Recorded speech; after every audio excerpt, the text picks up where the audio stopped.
Thank you very much, Honorable Speaker.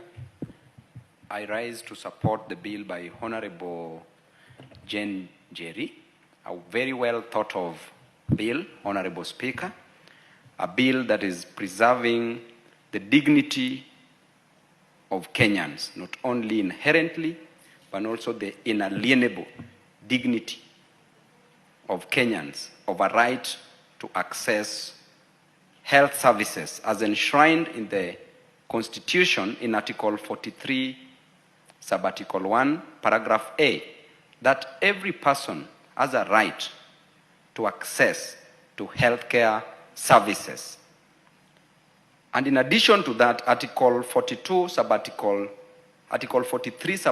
2, further breathes life that every person has a right to access any emergency treatment. And Honorable Speaker, from time to time, we've been going against the spirit of the Constitution in an attempt to make money. And because of that, Honorable Speaker, we know very well that greed blurs vision. When there's too much greed, when we are just looking for money, there will be no vision. Honorable Speaker, we know very well of the Hippocratic oath that the doctors took,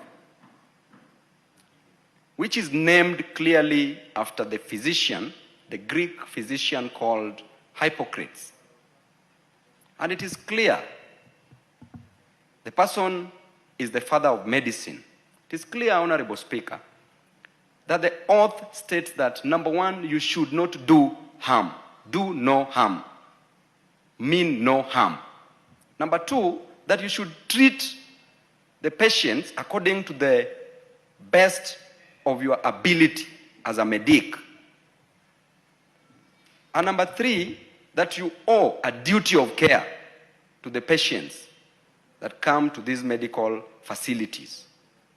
Further, there is an oath taken by the nurses, the Nightingale Pledge, which was created in 1893 in honor of Florence Nightingale, that do no harm, that you need to practice nursing faithfully, just as doctors should practice medicine ethically. And therefore, Honorable Speaker, if somebody walks to a hospital to access treatment, the first thing that every Kenyan citizen should get is a right to have a healthy life. Honorable Speaker, you know the role of health in economic development. A sick nation... Honorable Babu. Yes, Honorable Speaker. It would seem that mostly those who turn people away are neither doctors nor nurses.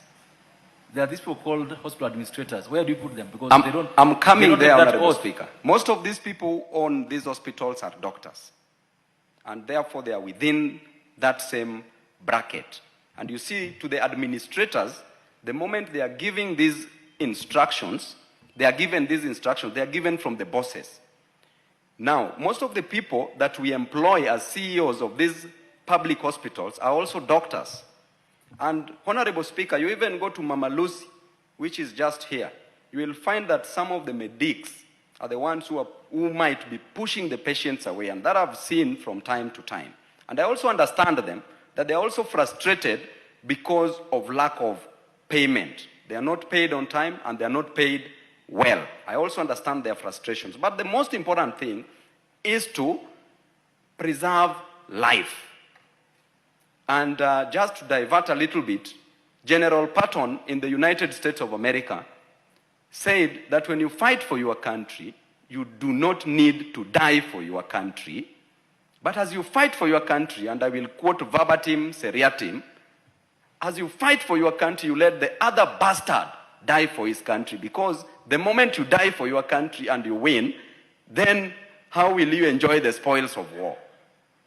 Therefore, Honorable Speaker, it brings me back to the role of health in economic development. A sick child cannot go to school. A sick nation cannot be productive.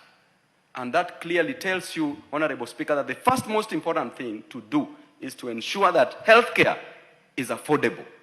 And if not affordable, should be free. If not free, should be very affordable. You walk to Mama Lucy Hospital, Honorable Speaker, you lack 500 shillings for x-ray, a chest x-ray, it means that you're going to die.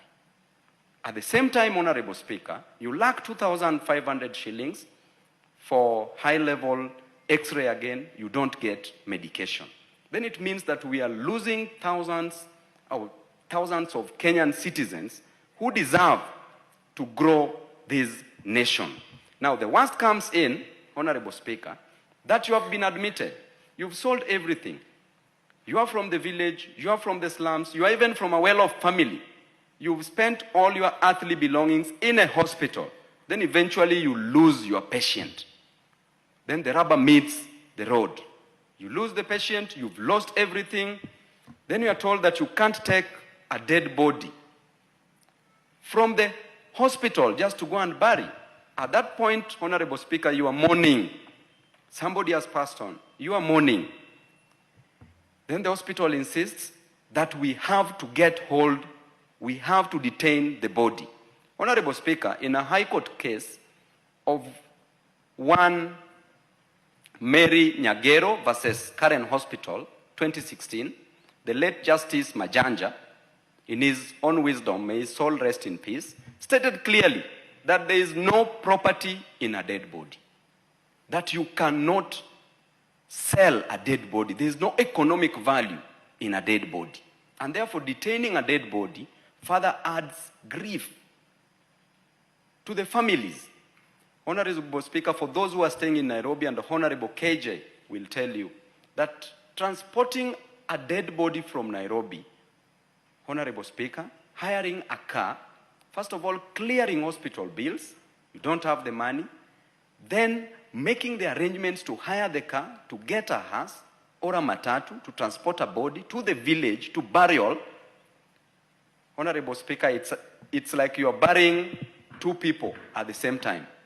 Economically, you are buried, and at the same time, you are burying a loved one. So, Mheshimiwa Njeri, this bill deserves to be supported by all members of parliament, because from our own constituencies, people are suffering. And I would like to say that these hospitals, Honorable Speaker, we need to pass this bill to curb this unethical, immoral behavior, so that we can preserve the dignity of Kenyans. God bless you. I will have the Honorable Basil, followed by the Honorable Mayaka, followed by the Honorable